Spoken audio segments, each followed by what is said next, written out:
Hello मित्रों, राधे राधे। कैसे हैं आप सब? आप सभी को मेरा प्रणाम। स्वागत है आपके अपने यूट्यूब चैनल अध्यात्म जीवन और कथाओं में। तो आज मैं आपको सीता नवमी की पौराणिक कथा सुनाने जा रही हूँ। यदि आपने अभी तक हमारे यूट्यूब चैनल को सब्सक्राइब नहीं किया तो चैनल को सब्सक्राइब करें, वीडियो को ज़्यादा से ज़्यादा शेयर करें, जिससे मैं आपके लिए डेली नई व्रत कथाएँ लेकर के आती रहूँ। तो दोस्तों, आज हम आपको सुनाने जा रहे हैं सीता नवमी की कथा। तो सीता नवमी की कथा प्रारंभ करते हैं। बोलो सीता मैया की जय। सीता नवमी की पौराणिक कथा के अनुसार मारवाड़ क्षेत्र में एक वेदवादी श्रेष्ठ धर्म धुरीण ब्राह्मण निवास करते थे। उनका नाम देवदत्त था। उन ब्राह्मण की बड़ी सुंदर रूप गर्विता पत्नी थी। उसका नाम शोभना था। ब्राह्मण देवता जीविका के लिए अपने ग्राम से अन्य किसी ग्राम में भिक्षाटन के लिए गए हुए थे, भिक्षा मांगने के लिए गए हुए थे।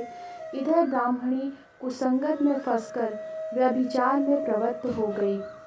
अब तो पूरे गांव में इसके इस निंदित कर्म की चर्चाएं होने लगी, परंतु उस दुष्टा ने गांव ही जलवा दिया। दुष्कर्मों में रत रहने वाली वह दुर्बुद्धि मरी तो उसका अगला जन्म चंडाल के घर में हुआ। पति का त्याग करने से वह चंडालिनी बनी। ग्राम जलाने से उसे भीषण कुष्ठ हो गया तथा व्याभिचार करने के कारण वह अंधी भी हो गई। अपने कर्म का फल उसे भोगना ही था। इस प्रकार वह अपने कर्म के योग से दिनों दिन दारुण दुख प्राप्त करती हुई देश देशांतर में भटकने लगी। एक बार देव योग से वह भटकती हुई कौशलपुरी पहुंच गई। संयोगवश उस दिन वैशाख मास शुक्ल पक्ष की नवमी तिथि थी, जो समस्त पापों को नाश करने में समर्थ है। सीता या जानकी नवमी के पावन उत्सव पर भूख प्यास से व्याकुल वह दुखियारी इस प्रकार प्रार्थना करने लगी, हे सज्जनों, मुझ पर कृपा कर भोजन सामग्री प्रदान करो, मैं भूख से मर रही हूँ। ऐसा कहती हुई वह स्त्री श्री कनक भवन के सामने बने 1000 पुष्प मंडित स्तंभों से गुजरती हुई उसमें प्रविष्ट हुई। उसने पुनः पुकार लगाई, भैया कोई तो मेरी मदद करो, कुछ भोजन दे दो। इतने में एक भक्त ने उससे कहा, देवी आज तो सीता नवमी है, भोजन से अन्न देने वाले को पाप लगता है, इसीलिए आज तो अन्न नहीं मिलेगा। कल पारणा करने के समय आना, ठाकुर जी का प्रसाद भरपेट मिलेगा।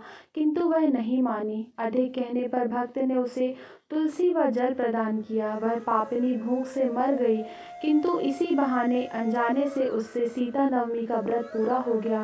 अब तो परम कृपालिनी ने उसे समस्त पापों से मुक्त कर दिया। इस व्रत के प्रभाव से वह पापिनी निर्मल होकर स्वर्ग से आनंद पूर्वक अनंत वर्षों तक रही। तत्पश्चात वह कामरूप देश के महाराज जय सिंह की महारानी कामकला के नाम से विख्यात हुई।